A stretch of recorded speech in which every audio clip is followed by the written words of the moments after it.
The cold case decks are real playing cards, but each of the cards features an unsolved homicide or missing persons case. The idea is to get them in front of people already in jails and prisons, and maybe one of them has the tip needed to crack the case.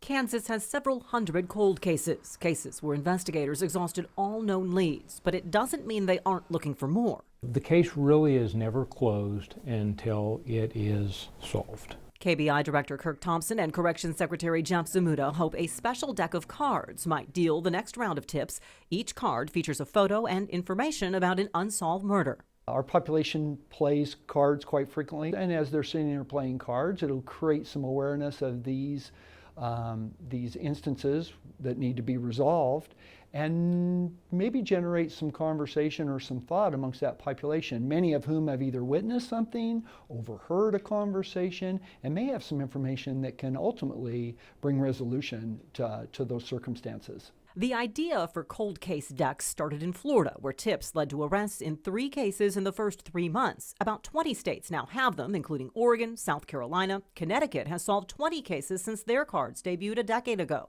Every case that we could get a resolution to get into the system for prosecution, that's a win.